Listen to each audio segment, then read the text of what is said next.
बागेश्वर धाम वाले। आचार्य जी, आपका बहुत बहुत स्वागत है। बहुत बहुत धन्यवाद। जय सियाराम, जय बागेश्वर धाम। आचार्य जी, हम तो इतने दिन से आपको ऑब्जर्व कर रहे हैं। आपके जीवन को 3 भागों में अगर बांटे, पहला भाग जब आप गुमनामी के दौर में थे, दरिद्रता। दूसरा भाग जब आंशिक रूप से सफलता आपको मिल रही थी, यानी अपने क्षेत्र में आप अच्छा कर रहे थे, बुंदेलखंड में एक धर्मगुरु के तौर पर आपकी पहचान थी।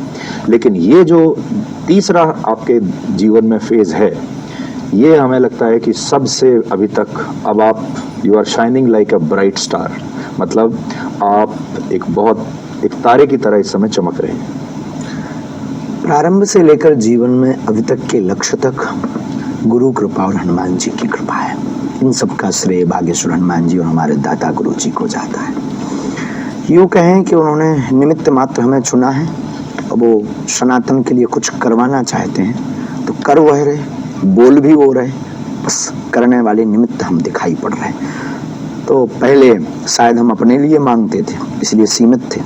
अब पूरे विश्व के लिए और राष्ट्र सनातन हिंदुओं के लिए मांग रहे हैं, इसलिए शायद लगता है असीमित हो गए। पिछले 1 साल में आपको अपने अंदर भी बदलाव एक देखने को मिला है।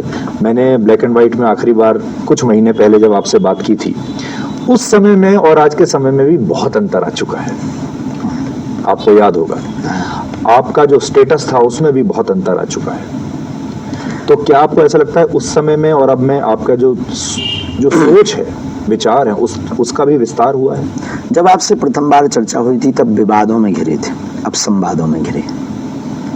अब संवाद पर चर्चा होती है, पहले विवाद पर चर्चा होती थी। आपको इतना बदलाव आया है। आपको याद होगा जब हमारी पहली मुलाकात हुई थी, आप हमारे साथ लाइव जुड़े हुए थे और हमने कहा था आप you are a good speaker और आप पूछ रहे थे कि इसका गुड स्पीकर का मतलब क्या है?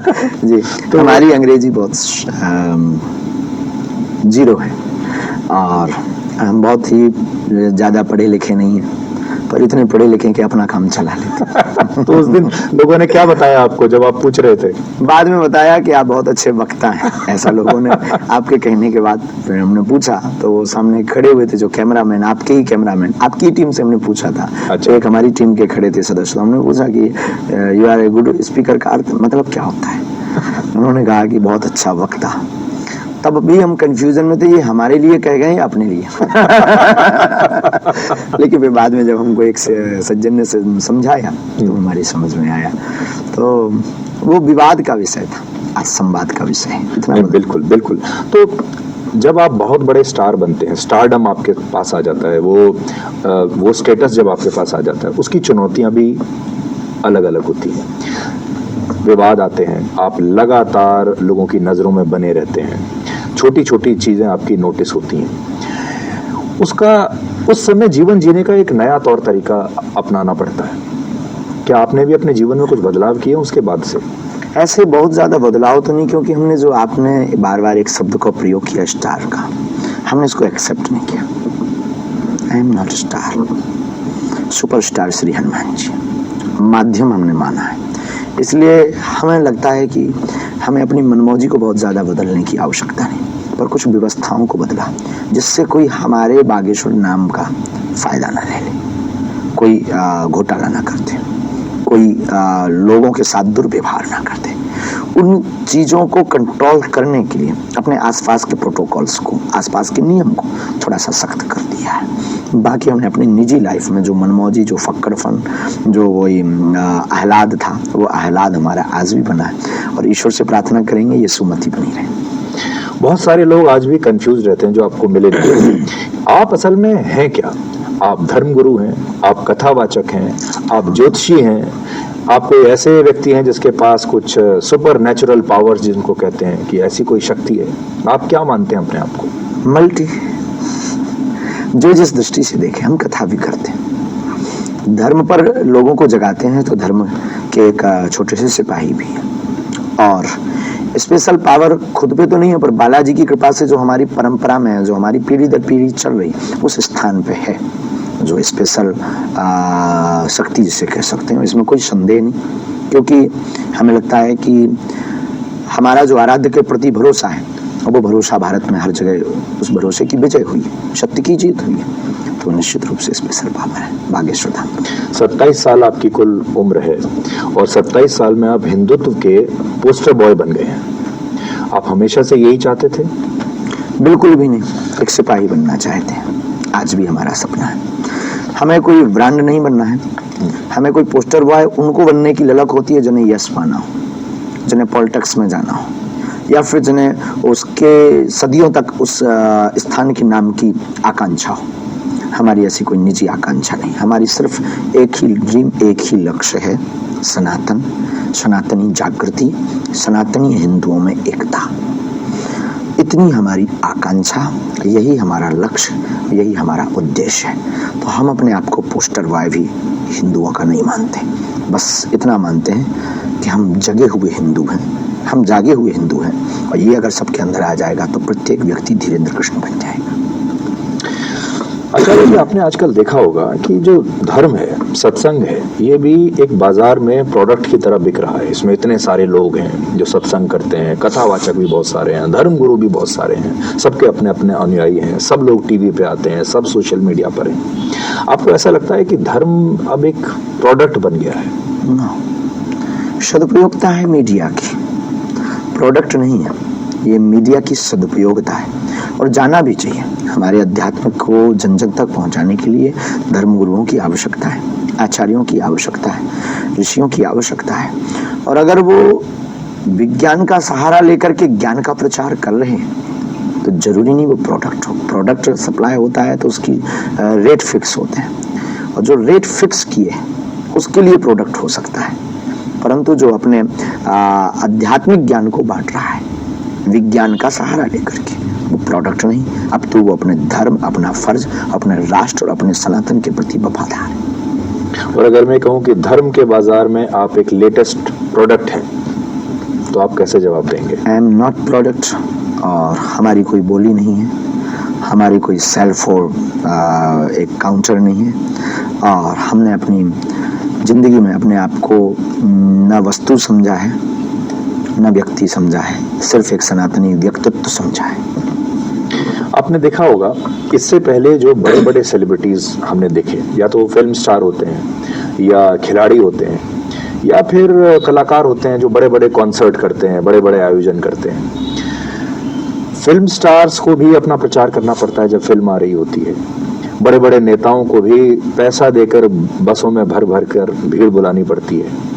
खिलाड़ियों को भी जब मैच होता है तो विज्ञापन देके लोगों को लाना पड़ता है, फिर लोग टिकट खरीद कर उनके सामने आते हैं। आपको जो हाल ही में जाना जाता है वो इस चीज को लेकर कि जितनी भीड़ आपकी कथा के दौरान आ रही है, ऐसी भीड़ कभी इस देश ने देखी नहीं। 10 लाख लोग बिना किसी विज्ञापन के, बिना किसी इंसेंटिव के। भाई रैली में तो लोग इसलिए आ जाते हैं क्योंकि आजकल नेता पैसा बांटते हैं, या किसी न किसी का कुछ लालच होता है। इतनी भीड़ आपको सुनने के लिए कैसे आती है? हनुमान जी की प्रेरणा से सनातनी बात सत्य के कारण आती है। हमसे कोई पूछे कि आपके पास लोग क्यों आते हैं, हमें लगता है कि हमारा आराध्य, हमारे इष्ट हमसे सत्य बुलवा रहे हैं, तो ये लोग हमको देखने या हमसे जुड़ने नहीं आते, हमसे सत्य जानने के लिए और सत्य को पहचानने के लिए और सत्य को सुनने के लिए आ रहे हैं। और जो भी इस राष्ट्र में, इस देश में सत्य को मानता, सत्य का उपासक है, यह सत्य की कीमत समझता, वो बागेश्वर धाम से जुड़ रहा है और जुड़ेगा और आ रहा है। जो इसके ठीक विपक्ष में है वो न कभी जुड़ा था, न कभी जुड़ेगा, न कभी आएगा। तो ये भीड़ नहीं है, भक्तों का और आस्था का सैलाब है। ये कोई भीड़ या भाड़ नहीं है, ये एक क्रांति है सनातन की, ये क्रांति है अध्यात्म की, ये क्रांति है हनुमान जी के तेज की, ये क्रांति है राम राज्य की स्थापना की। आप बार बार हनुमान जी का नाम लेते हैं। हनुमान जी का भी आजकल नाम का बहुत अलग अलग जगहों पर, अलग अलग मंचों पर प्रयोग हो रहा है। हनुमान जी के ऊपर फिल्में भी बनती हैं। अभी आपने देखा होगा एक फिल्म आई थी आदि पुरुष, और हनुमान जी के जो संवाद उसमें लिखे गए वो बड़े आपत्तिजनक थे और लोगों को बड़ा खराब लगा। तो हनुमान जी को लेकर जो उसका व्यवसायीकरण हो रहा है आजकल, फिल्म वाले फिल्में बेच रहे हैं, नेता राजनीति में बेच रहे हैं, नेता उनके नाम पर वोट मांग रहे हैं, इस पर आपको कैसा लगता है? हनुमान जी से, हनुमान जी के चित्र को बेच करके या चित्र को दिखा करके हम अपनी ब्रांडिंग करें तो ये मूर्खता होगी। हनुमान जी के चरित्र को जीवन में उतार करके लोगों के जीवन में चरित्र पहुंचाएं तो ये हमें लगता है कि बहुत ही अच्छा है। हनुमान जी को विक्रय कर रहे या नहीं कर रहे इस पर तो हम कह नहीं सकते हैं, लेकिन कोई अगर हनुमान जी का नाम धोखे से भी ले रहा है तो अच्छा है, क्योंकि हनुमान जी पवन पुत्र है और पवन तो सबको आवश्यक है, हवा, और हनुमान जी भी प्रत्येक सनातनी को आवश्यक है। अगर ऐसे भी ले रहे हैं तो क्या गुनाह है, इसी बहाने से हनुमान जी के साधक तो बन रहे हैं। पर आपने देखा होगा आजकल, क्योंकि आप भी इसी समाज में, इसी देश में रहते हैं, फिल्में जो आ रही हैं, बॉलीवुड की जो फिल्में आ रही हैं, उन फिल्मों को लेकर एक के बाद एक कुछ ना कुछ विवाद होता ही रहता है। और सबसे ज्यादा जो विवाद है, या मैं ये कहूंगा कि एक ही चीज को लेकर विवाद है, और वो है धर्म को लेकर। धर्म को लेकर जो आस्थाएं हैं लोगों की, वो आज बड़ी बहुत सेंसिटिव हो गए हैं लोग। आपने देखा होगा जब पठान आई उस समय भी लोग बड़े आहत हुए, फिर आदि पुरुष आई उस समय भी लोग बड़े आहत हुए, और अब बात बात पर लोग कहते हैं इस फिल्म में ऐसा, इस फिल्म में ऐसा। हम आहत हो गए। होना चाहिए। हमारे पास जब कोई पढ़ा लिखा आता है और वो कहता है कि आप हमारी समझ से बाहर हैं, तो हमें बहुत प्रसन्नता होती है कि कोई पढ़ा लिखा व्यक्ति हमें समझने आया है। और भारत में अगर कोई समझदार व्यक्ति समझ करके, जाग कर इस प्रकार की बात कर रहा है तो बहुत अच्छा है। फिल्में कई दशकों तक अपनी छाप छोड़ करके जाती हैं। सन 80 से 90 के मध्य में एक फिल्म आई थी, संतोषी माता। जब संतोषी माता फिल्म आई थी तो शुक्रवार को टमाटर की बिक्री बंद हो गई थी, खटाई बिकना बंद हो गया था। तो सदियों तक ये छाप छोड़ती हैं हमारे मन और मस्तिष्क पर। और अगर आज हम लोगों ने छूट दी, आज तक जो बॉलीवुड ने हमारे लोगों के साथ अत्याचार किया कि गुंडा जितने भी दिखाए वो तिलकधारी दिखाए, महात्मा दिखाए तो पाखंडी दिखाए, और भगवान दिखाए तो भगवान के दर पर आस्था टूटती दिखी। तो आज तक जो सहता रहा वो सोया हुआ हिंदू समाज सहता रहा। अब जागा हुआ हिंदू समाज है, इसलिए सेंसर बोर्ड को और फिल्म बनाने वालों को ये समझना होगा बहुत बारीकी से, बहुत सूक्ष्मता के साथ में, कि उन्हें अब ऐसे कार्यों पर लगाम लगानी पड़ेगी। एक पिक्चर हमको नाम याद नहीं, वो गाल में भगवान को लगा लेते हैं, दूसरी तरफ भी भगवान को लगा लेते हैं, वो टकला टकला भाई साहब।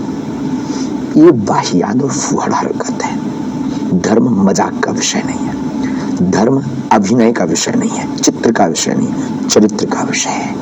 अध्यात्म धर्म को धारण किया जाता है, धर्म को विक्रय या धर्म की फुहड़ता नहीं की जाती, चाहे वो आदि पुरुष के हनुमान जी का संवाद हो अथवा फिर अन्य फिल्मों का।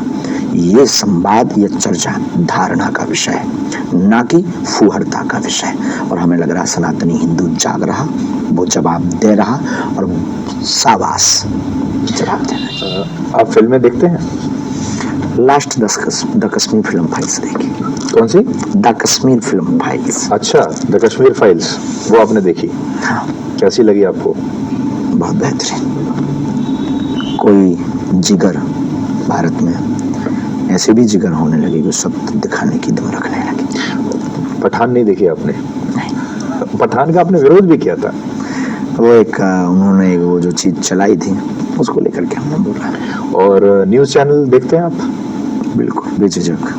तो न्यूज चैनल में आप ज्यादातर अपने आप को ही देखते होंगे, उसमें आपको ज्यादा रुचि आती होगी कि भाई मेरे बारे में कौन हम तो क्या सेल्फ ही देखते हैं, क्योंकि हम दूसरों के बारे में देखेंगे तो तुलना करने लगेंगे।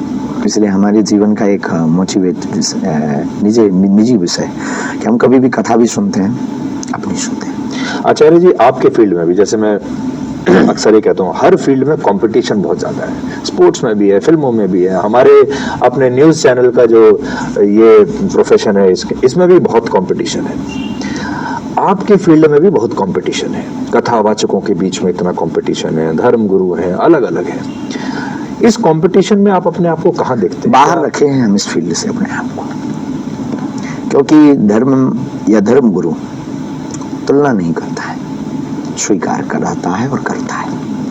तो हम इस फील्ड से, अगर कोई धर्मगुरु तुलना करता है तो हम इस फील्ड से बाहर हैं। क्योंकि हम कंपटीशन में नहीं पढ़ते। और दूसरी बात, हमारी एक बहुत अच्छी और बुरी आदत है कि हम धर्मगुरु को मानते हैं, धर्मगुरु को सुनते हैं, पर तुलनात्मक दृष्टि से कभी किसी धर्मगुरु को नहीं देखा, अपने आप को देखा कि हमें और क्या सुधार की आवश्यकता है। किसको कितनी भीड़ सुन रही है ये आप देखते नहीं कभी। इससे हमारा कोई लेना देना, भीड़ तो आनी जानी माया है। जब तक आप सत्य बोलोगे तो सत्य की कीमत चुकाने के लिए लोग आ जाते हैं। जिस दिन आप थोड़ा बहक गए तो जो जिंदाबाद कर रहे हैं वो मुर्दाबाद करेंगे। आपका जो फील्ड है, आपका जो क्षेत्र है, कथा वाचन, सत्संग, धर्म, आपको धार्मिक चैनलों पर ज्यादा दिखना चाहिए। आप देखते भी हैं, संस्कार चैनल पर आपका सत्संग और कथा आती है और लोगों का पहला परिचय आपसे शायद वहीं हुआ होगा। संस्कार टीवी से हमारे जीवन में संस्कार टीवी का अहम रोल है। संस्कार टीवी ना होता, इंस्टाग्राम ना होता, सोशल मीडिया ना होता तो आप होते सीमित होते, और जहाँ यहाँ पहुंचे तो दिल्ली पहुंचने में हमको समय लगता, लेकिन हम आते जरूर, पैदल चलकर आते, यात्रा निकालते और पैदल यात्रा करते, जन जागृति यात्रा करते, धर्म क्रांति करते, लेकिन करते यही जो आज कर रहे हैं। बस हमें लगा कि एक ये रास्ता है लोगों तक पहुंचने का, तो हमने आप लोगों को पकड़ लिया है, आपने हमें नहीं पकड़ा। को धार्मिक चैनल पर ज्यादा दिखना चाहिए, लेकिन आप न्यूज चैनल पर ज्यादा दिखते हैं, धार्मिक चैनल से भी ज्यादा। और न्यूज चैनल्स ने शायद ये समझ लिया कि अब अगर आचार्य धीरेन्द्र शास्त्री को दिखाएंगे तो टीआरपी बहुत आएगी, टीआरपी आती भी है, तो न्यूज चैनल टीआरपी के पीछे भागते हैं। और आप इस समय टीआरपी के सबसे बड़े कुएं हैं जिसमें से पानी निकाल निकाल के सब चैनल पी रहे हैं। आपको ऐसा लगता है कि ये सही है? ये धर्मगुरुओं में, अध्यात्म में आप लोगों को आज तक प्रत्युत्तर कम प्राप्त हुए, इसलिए आपको नई बात लग रही है, हमारे लिए नई बात नहीं, और उचित भी है। क्या दुरुपयोगिता है, सदुपयोगिता है। और रही बात की स्पिरिचुअल चैनल से ज़्यादा, आध्यात्मिक चैनल से ज़्यादा अगर हम आपके चैनल पर दिख रहे हैं तो हम भी भारतीय नागरिक हैं, हम भी राष्ट्रहित की बात कर रहे हैं। जब आपके चैनल पर आप भारत का चतुर्थ स्तंभ है, सत्य दिखाने की आपका फर्ज और धर्म है, और आप निभा रहे हैं, तो हम सत्य बोल रहे हैं, तो आप हमको दिखा रहे हैं। जिस दिन ये इसका उल्टा होगा तो ना आप हमें दिखा पाएंगे, आपकी मजबूरी होगी, और ना हम आपको कुछ बोल पाएंगे। परंपरागत रूप से हमने यही देखा कि जो ऋषि हैं, साधु मुनि हैं, सब लोग जो हैं ये मीडिया से दूर रहते हैं, जंगल में रहते हैं, पहाड़ पर रहते हैं, सिर्फ तपस्या करते हैं, लाइमलाइट से दूर रहते हैं। लेकिन आज के ज़माने के जो धर्मगुरु कथावाचक हैं, जैसे आप हैं, आप लगातार लाइमलाइट में रहते हैं। ये विरोधाभास नहीं है? बिल्कुल नहीं। आदिकाल में ही दो प्रकार की परंपराएं रहीं। एक ऋषि मुनि वन में रह करके तपस्या करके जगत कल्याण की कामना करते हैं, और नारद जी जैसे महापुरुष जन जन में जाकर के लोगों को जगाने की कृपा करते हैं। वेदव्यास जी, सुखदेव जी महाराज, राजा परीक्षित को, आदि ऋषियों को, श्री शौनक जी महाराज जिन्होंने श्री सूत जी महाराज जिन्होंने श्रीमद् भागवत कथा को सुनाया, 88,000 ऋषियों को सुनाया।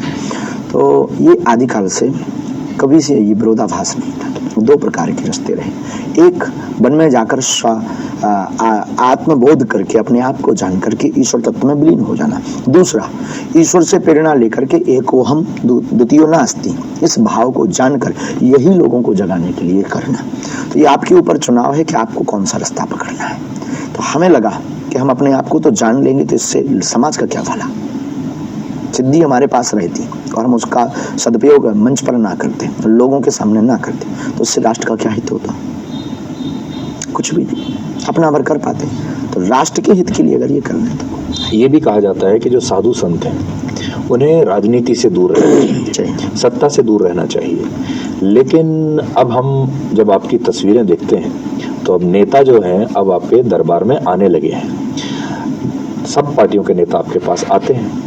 तो नेताओं को क्या आप अपने प्रभाव का एक पोस्टर बॉय की तरह इस्तेमाल करते हैं? क्योंकि आजकल हमने ये भी देखा है कि जिसके दरबार में जितना बड़ा नेता गया, जितना बड़ा सेलिब्रिटी गया, उसका प्रभाव उतना ज़्यादा दिखाई देता है। वो एक मार्केटिंग टूल की तरह इस्तेमाल होता है। आपको ऐसा लगता है कि धीरे धीरे आप भी सत्ता के करीब जा रहे हैं, राजनीति के करीब जा रहे हैं? बिल्कुल भी नहीं। धर्म सत्ता के नीचे हमेशा राज सत्ता है, और नेता धर्म सत्ता के नीचे नहीं आएगा, धर्म सत्ता से सीखने नहीं आएगा, धर्म दंड के अंतर्गत, धर्म की आचार संहिता के अंतर्गत नहीं जिएगा तो स्वयं का पतन करवाएगा और राष्ट्र का पतन कराएगा।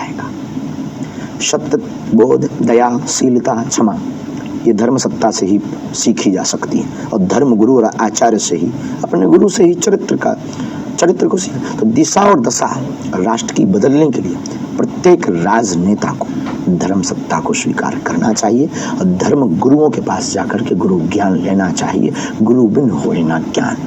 और रही दूसरी बात कि ये राज सत्ता से हमेशा धर्म गुरु दूर रहे, वशिष्ठ जी और राम, महाराज दशरथ और विश्वामित्र जी महाराज दशरथ के पास आए, वशिष्ठ जी के पास महाराज दशरथ जी गए और प्रभु श्री राम। आदि काल से ही राज सत्ता के बगल में धर्म सत्ता की गद्दी लगी। तो आप विश्वामित्र बनना चाहते हैं जो सत्ता के करीब भी रहे? हम किसी भी प्रकार से वशिष्ठ या विश्वामित्र नहीं बनना चाहते। हम उस पथ के लिए इनको प्रेरित करना चाह रहे हैं कि आप उनके नजदीक जाएं।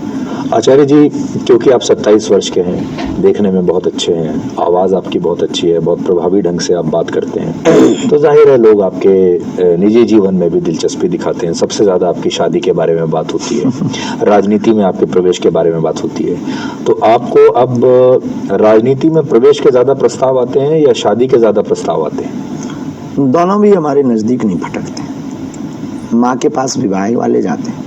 राजनीति में राज पार्टियों की कभी ये सामर्थ्यता नहीं हुई कि हमसे वो ऐसा बोल सके, क्योंकि हमने कभी उनको एक भी पॉइंट ऐसा खुला हुआ नहीं छोड़ा कि हम आपकी राजनीति में आएंगे या आपका सपोर्ट करेंगे। हमने सदैव बोला हम सनातन का सपोर्ट करेंगे, सनातन के लिए जिएंगे, सनातन के लिए मरेंगे। आपके माता पिता, उन्होंने आपके इस प्रसिद्धि को किस तरह लिया? क्या बदलाव आया आपके और उनके रिश्तों में जब आप बैठते हैं घर में, अपने माता पिता के साथ कभी चाय पीते हैं, अपने पिता के साथ कभी बातचीत करते हैं? कुछ भी बदलाव। हमारी माँ और पिता बहुत ही सहज हैं, हमारा घर को एकदम सामान्य, जो कल था वो आज, बस इतना बदलाव हुआ।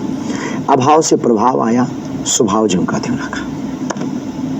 वो अब आपके स्टारडम से प्रभावित होते हैं? बिल्कुल भी नहीं, जो कल था वही स्नेह। और हम भी अपने माँ बाप के सामने बालक बनकर के ही जाते हैं। कोई धीरेन्द्र कृष्ण शास्त्री या आचार्य धीरेन्द्र कृष्ण अथवा बागेश्वर बाले बनकर के नहीं जाते। जो धीरेन्द्र कल था उनके सामने आज भी जाता है। आपकी शिक्षा को लेकर बहुत विवाद होता है, कोई कहता है कुछ, कोई कुछ कहता है।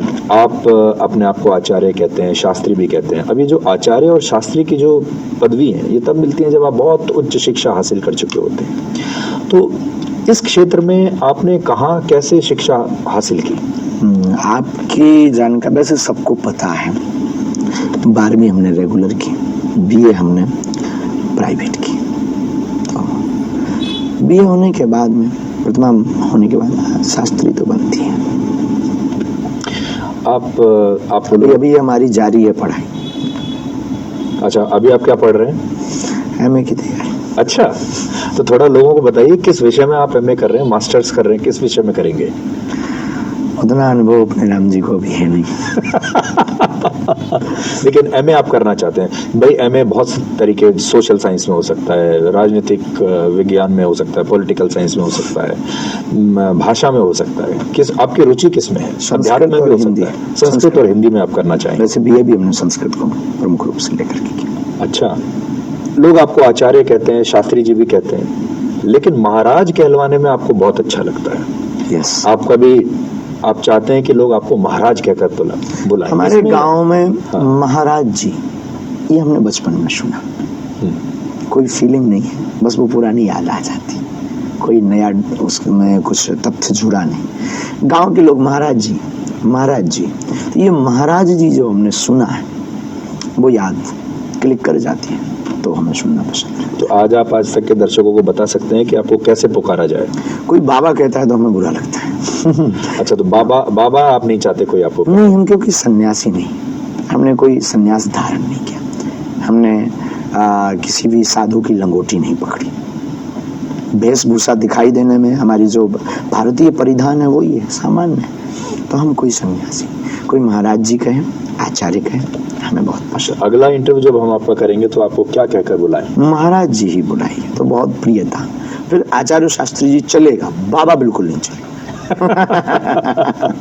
ठीक है महाराज जी, हम आज से ही शुरू कर देते हैं आपको महाराज जी। हाँ। और लोगों को समझ में आएगा, फिर धीरे धीरे धीरे ये समाज में बदलाव आएगा। धन्यवाद। तो हम आज से ही आपको महाराज जी कहना शुरू करते हैं जी। पर महाराज जी एक सवाल ये है कि अब आप प्राइवेट प्लेन में चलते हैं, बड़ी बड़ी एसयूवीज में चलते हैं, आपके आसपास इतने लंबे लंबे काफिले चलते हैं। अब ऐसा लगता है जब आपके काफिले को देखते हैं, जब प्राइवेट जेट में आपकी तस्वीर को देखते हैं, फिर प्राइवेट प्लेन में आप जा रहे हैं, कि कोई बहुत बड़ा, या तो कोई व्यवसायी, कोई बहुत बड़ा स्टार, कोई फिल्म एक्टर, ऐसा कोई जा रहा है।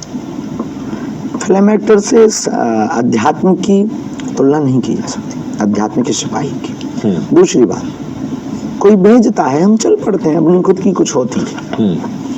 समय की सदुपयोगिता के लिए और विज्ञान की उपयोगिता के लिए और समय पर पहुंचने के लिए सामने वाले के पास व्यवस्था है। उसने कहा गुरुजी स्वीकार करो, अब उसकी आस्था को कौन ठेस पहुंचाए।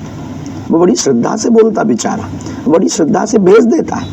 हम भी कह देते हैं भाई भेज, तू भी क्या याद करेगा और तेरी श्रद्धा भी क्या याद करेगी, चल पड़ते हैं। अब किसी का दिल तोड़ना भी तो बुरा है, और वैसे भी उसका दिल कौन सा बाहियात या फूहड़ है। सदुपयोगिता समय के साथ उसकी आस्था है, ऐसी आस्था को एक्सेप्ट करना चाहिए और हम कर लेंगे। सत्संग में और कथा वाचन के दौरान अक्सर ये कहते हैं कि हिंदू खतरे में है। अब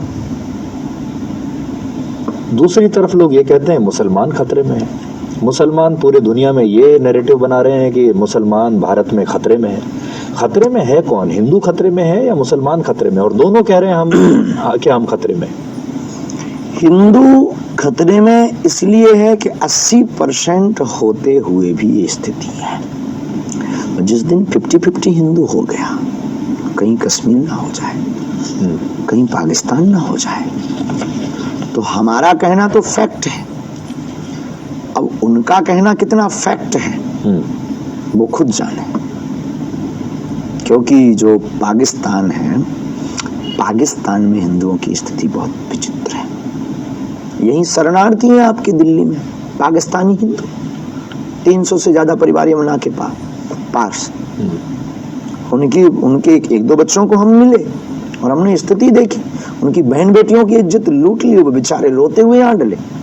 तो यहाँ तो ये बहुत सुरक्षित है, ऐसी कोई बर्बरता इनके साथ नहीं हुई। इनका कोई नाम ले ले तो उनके ऊपर FIR हो जाती।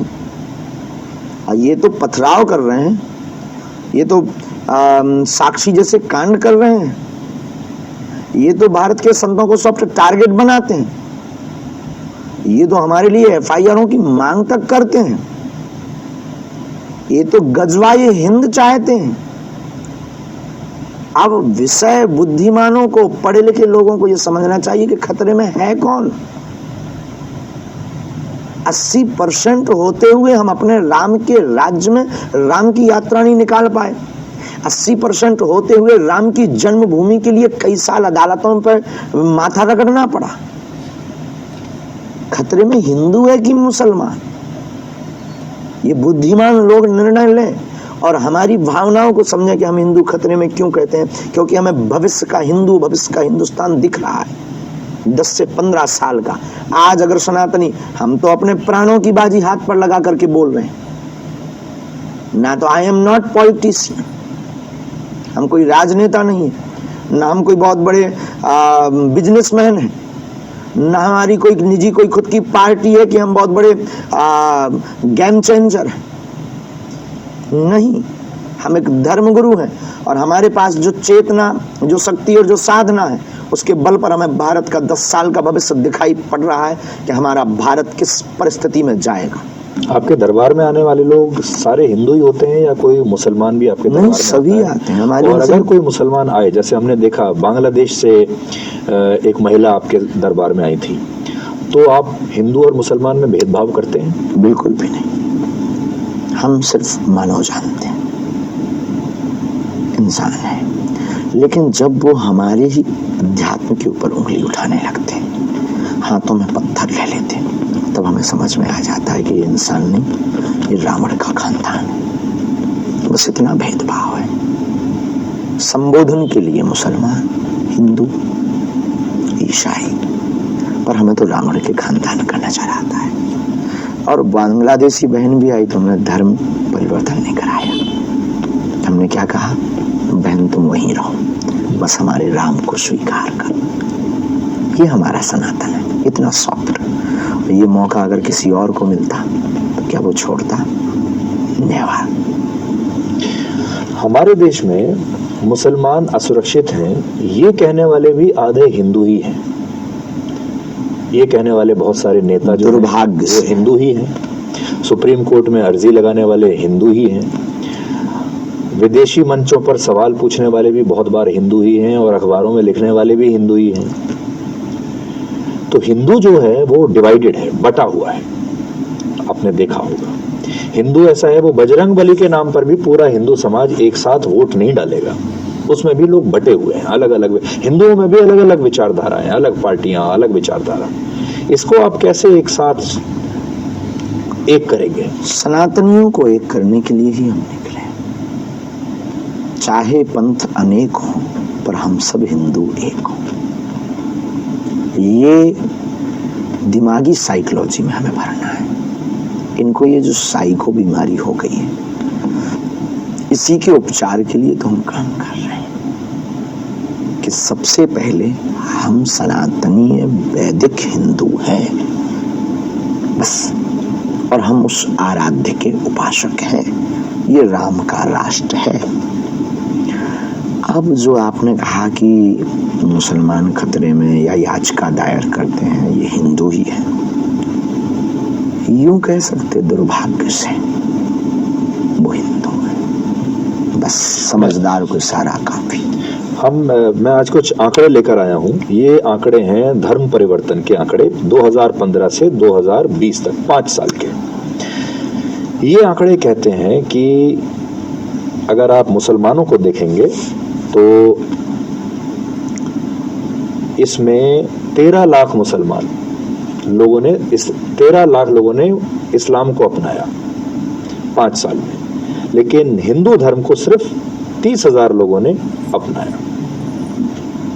इस आंकड़े को अगर आप देखें तो सबसे अगर आप तुलना करें 30,000 और 13 लाख, बहुत बड़ा अंतर है। बड़ा अंतर क्या, जमीन आसमान का।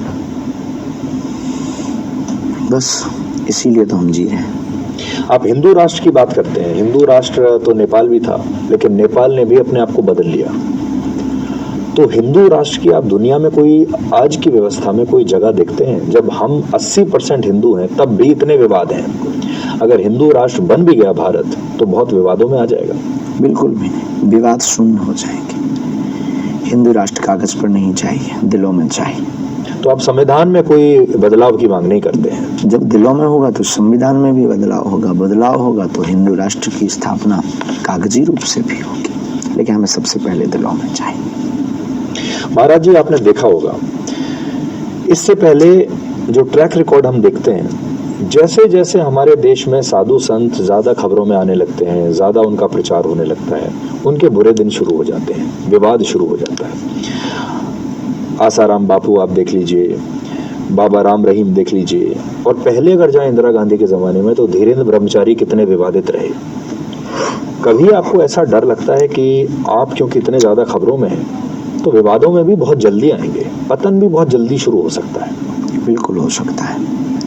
ये हर पल हमारा आत्मचिंतन है। वैसे तो हमारी निजी अपने आप को एक शपथ है कि कभी कोई ऐसा कृत्य नहीं करेंगे जिससे सनातनीय हिंदुओं को नीचे झुकना पड़े या हमें नीचे देखना पड़े।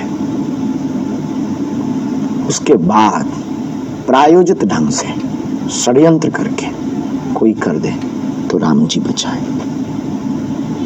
आपकी जो फिजिकल एज है वो तो 27 साल है जैसा आप बताते हैं, लेकिन जब हम आपसे बात करते हैं तो ऐसा लगता है कि आपकी जो मानसिक आयु है वो शायद कहीं ज्यादा है इससे, या आप मानसिक रूप से भी 27 साल के ही हैं? बचपना है हमारे अंदर। कई बार बचपना हमारा फूट पड़ता है और हमें नहीं लगता कि हम मानसिक जैसे हैं वैसे तुलना आप कर सकते हैं। कभी आपने ये भी सोचा कि जो आपकी पर्सनैलिटी है, जिस तरह आप दिखते हैं, युवा उससे ज्यादा उसकी वजह से काफी आकर्षित होता है आपसे?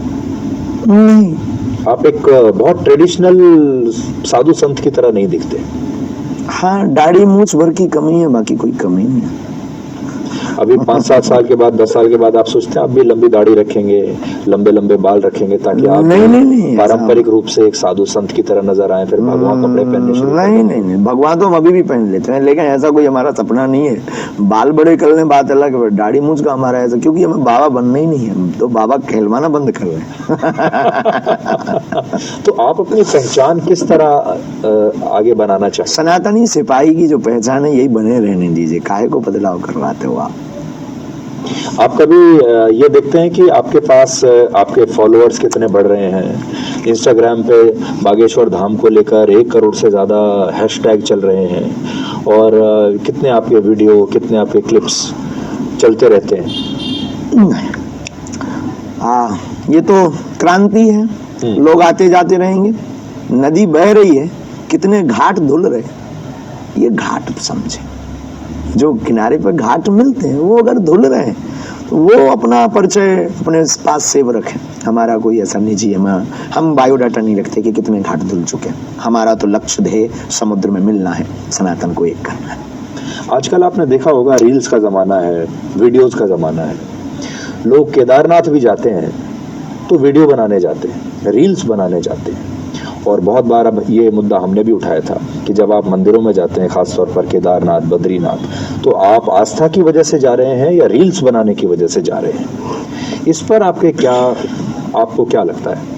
मंदिर, देवालय, तीर्थ स्थल, धाम, गुरु स्थान प्रदर्शन का विषय नहीं है, दर्शन का विषय है।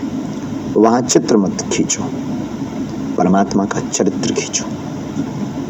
और हमें ये लगता है ठीक कि करोड़ों की संपत्ति पाने की वजह, करोड़ों का अध्यात्म पाने की वजह 2 रुपया की नाचती हुई फोटो के चक्कर में व्यक्ति देवालय जाना व्यर्थ गवा देता है। इसलिए प्रत्येक साधक को, प्रत्येक दर्शनार्थी को, प्रत्येक श्रद्धालु और भक्त को देवालय जाना चाहिए। और सनातनी हिंदुओं को शनिवार और मंगलवार तो जाना चाहिए, पर चित्र के लिए नहीं, चरित्र के लिए।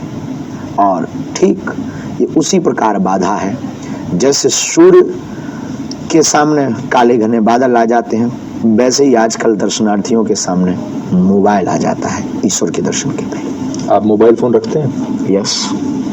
कितना इस्तेमाल करते हैं? जितना समय बन पाता, 10 मिनट, 15 मिनट, 1 घंटा, जब जैसा समय बन पाता है। और उसमें क्या देखते हैं आप? सिर्फ खुद अपने आप को यूट्यूब देखना और कभी कभी क्रिकेट गेम उस पे खेल लेते हैं। अच्छा, तो आप खेलते हैं ऑनलाइन वाला? नहीं, ऑनलाइन नहीं, उसमें वो डला है। अच्छा, बैट बॉल जो तो भी। इससे ऐसा लगता है कि क्रिकेट का आपको काफी शौक है। अनिश्चितताओं का खेल है और हमको ऐसी चीज बहुत प्रिय है। जैसे हम वीडियोस में कभी यार अपने आप को देखने की वजह हम फिर रहस्यमयी चीजें देखते हैं, रहस्यमयी चीजें दुनिया, देश दुनिया में। जैसे एक जगह 7 कलरफुल अर्थ है, 7 रंग की भूमि है, ऐसी चीजें हमको देखने में बहुत इंटरेस्ट है। जैसे अपने यहाँ डायनासोर का काल था, वो क्या था, ऐसी सब चीजें। जैसे एक बार अचानक से बरमूडा ड्रैगन के बारे में आ गया, फिर उसको देखने के बाद हमने अपना आत्ममंथन किया कि आखिर क्या है ये, वहां पर जाकर सब गायब क्यों हो जाते हैं, ऐसी चीजें देखने का। अब मान लीजिए कोई पर्ची निकाले, आप पर्ची निकालें किसी के लिए और ये जानना चाहें कि बरमूडा ट्रायंगल पर सब गायब क्यों हो जाते हैं, या कोई और जो रहस्य है, तो क्या आपको उसके बारे में भी ज्ञान? हमारी चेतना तो जहां तक पवन है, क्योंकि ये पवन पुत्र की चेतना है, तो जहां तक पवन है, पवन मतलब हवा, वहां तक हमारी चेतना वहां तक का परिचय दे सकती है और समाधान दे सकती है। लेकिन याचक होना चाहिए, जिज्ञासु होना चाहिए।